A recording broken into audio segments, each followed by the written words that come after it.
What up? What's going on, guys? How y'all feeling out there, my people? Everybody feeling out there today, man. Hope everybody is feeling great as usual, man. Woo-wee. Now, I just want to make my quick reaction to what we all been watching. I want to make my quick reaction to the homie Kwame Brown and the tough love, man. Man. If you ain't subscribed, go ahead and hit that subscribe button, man. It only take a half a second and it's free. Thank you. Now, let me get into this, man, real quick. I want to make this quick, man. Let's make this quick as possible, right? Tough love. Tough love.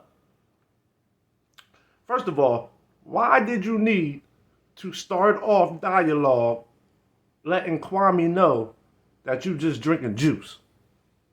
For what reason?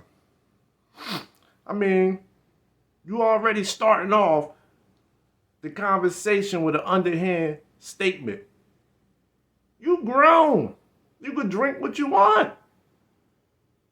Or are you just piggybacking off of Gilbert Arenas and all that from the videos that you did about the alcohol?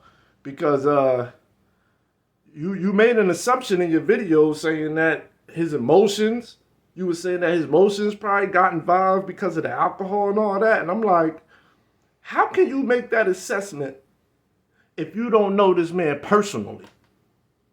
If you don't know him personally, never been around him drinking, how would you know if the alcohol is affecting him? How would you know that? All right.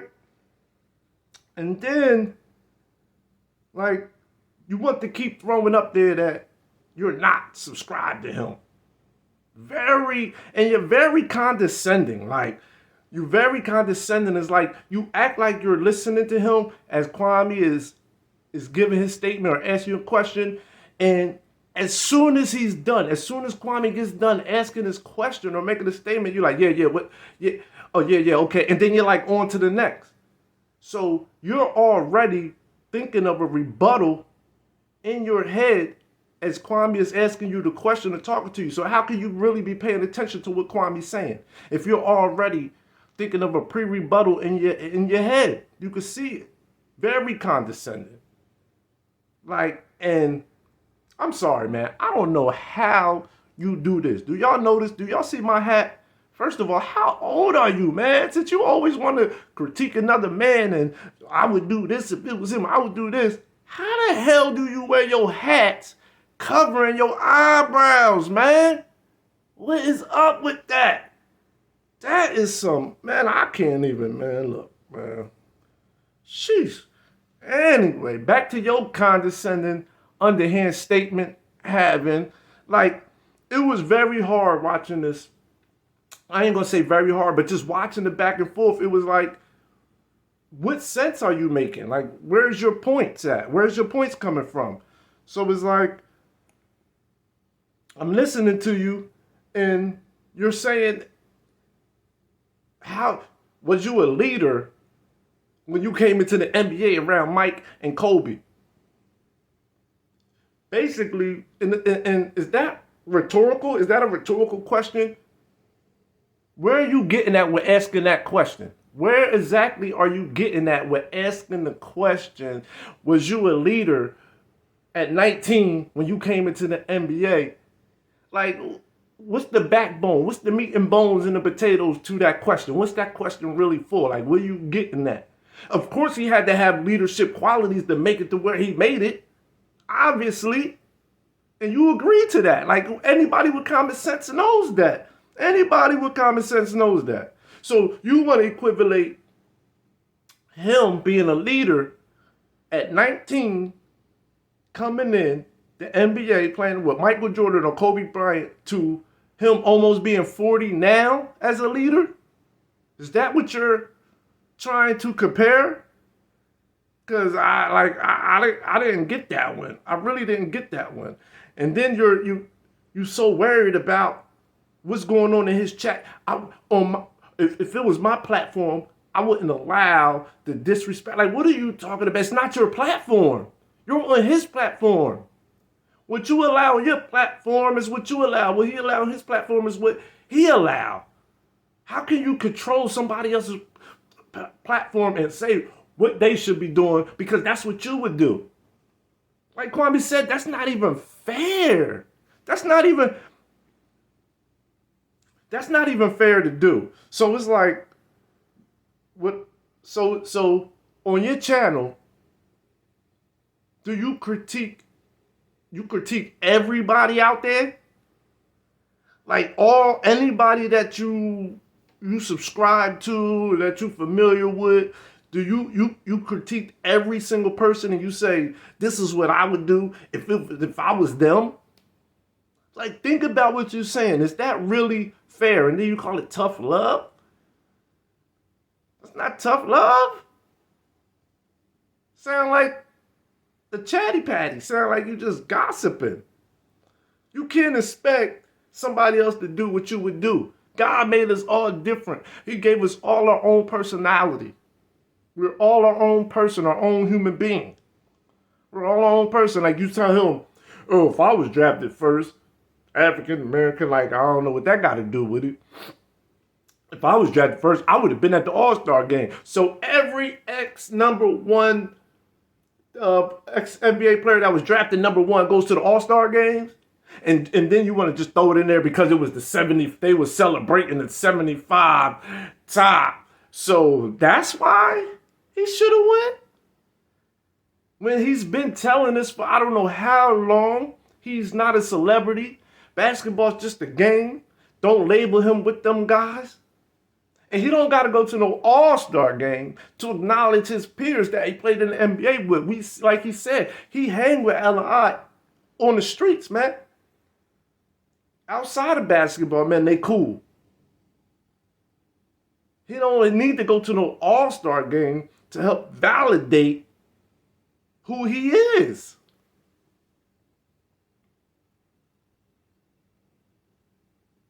And then you want to mention how much you're not subscribed over and over, but you have 63 videos, over 63 videos over somebody that you're not subscribed to because you said he fell off his message?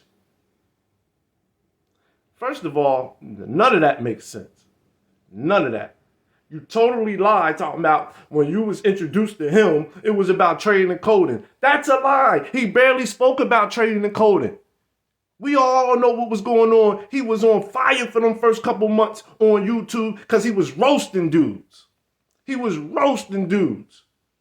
Matt Barnes, Steven Jackson, Charlemagne, Stephen A. Smith.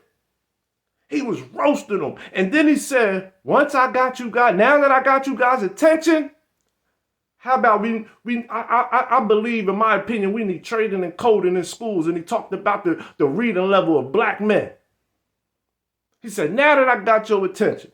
And they even told us, I don't know about it. I don't have the information on it. I just know that the kids need it. And my platform is big enough that I could speak and bring awareness to us and then allow the people who's familiar with that field and experts in that field that go holler at them. But since my platform is big enough, I'm going to go ahead and shout it out every here and now and then. I'm going to sprinkle a little bit. He barely talked about trading and coding. That was never his message for you to say you got off your message. His message was never that. That was just sprinkled in as part of the little message in between now that he had everybody's attention.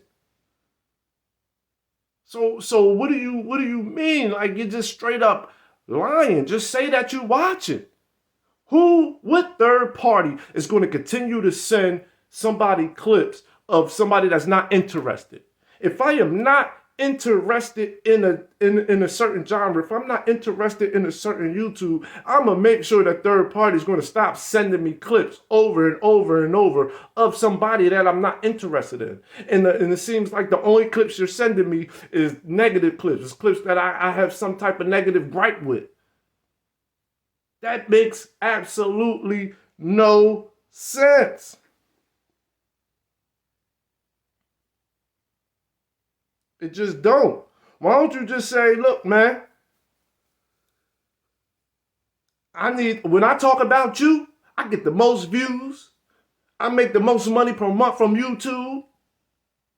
So that's why I do it. I guarantee you, we and him, people will respect that more. Like, hey man, at least he's straight up telling you, man. At least he's straight up telling you. Because nobody would make 63 videos and, oh, I made 63 videos? I didn't know. Yeah, probably so. Like, just say that, man. Just say that. And then you keep bouncing around and then you want to play, it's like word wrestling. It's like word, when Kwame makes his point, then you pick out and pinpoint certain little words inside to pull out and say, oh, I didn't mean that, I meant this. You twist the word. And then you ask him, how do your peers feel about you? Do the other peers think about you that way? What does it matter what somebody else think about him? He feels his way. Do your peers and the guys, the ex-basketball players that you hang around, them celebrities, do they think you're a hell of a nigga, a hell of an N-word? And then how can you change the definition of something that somebody else made up? Explain that to me, sir. How can you tell him the definition of something that he made up, of a phrase that he made up? You're going to tell him what it means. Something that he made up. You're going to tell him what it means. He made it up. How can you question him or tell him the definition of something that he made up? This is like laughable. It's laughable, man. It's laughable. I want to know how many other YouTubers have you made 63 videos about negatively? How many? And I wonder if you would make 63 videos of a YouTuber with a channel as small as mine. Will you make 63 videos about me or anybody with a channel as small as mine? Would you do it, sir? Or any other? It's millions of YouTubers out there. I'm pretty sure Kwame Brown is not the only black YouTuber that you're getting sent clips of to speak negative about. I'm pretty sure there's a million black YouTubers out there. That channel is not as big as Kwame's. I want to know, will you make 63 videos about them? Keep it funky. Just tell the truth.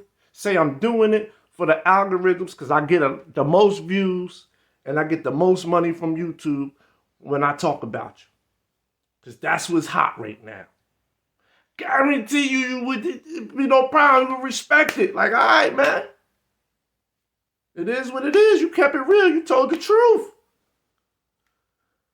But looking, what's that word they say, secondhand embarrassment? But looking at that dialogue and that back and forth, it was like you really had it was really no meat and potatoes. It was really no backbone. It was really like, what was the end goal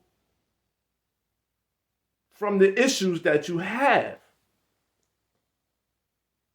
Because to me, it just sounded like a bunch of bull. It just sounded like you went on there to get your face seen, let as many people of his subscribers and whatever, and as many people can see you. So hopefully you can get however many subscribers come over to your channel. Maybe you can grab some of his subscribers and you can get the views. That's what it just seemed like. Because you really had no backbone to your arguments. There was no backbone to any of your arguments. Nothing you was saying. You keep telling somebody you're not subscribed to them, but you know every single thing that they have done. And then you say it gets sent to you from a third party. Who cares that much? Who really cares that much? And why would you respond and make any videos, any reacting to them, if you're not subscribed because he got off his message. How can you expect somebody to do something on their platform that you want them to do? So you only watch YouTubers that do things on their platform that you would do? That's weird, dog. That's very weird and highly unlikely. I don't want to spend too much time on this. It was just that I had to give my reaction. This is my opinion, my reaction, man. Hey, man.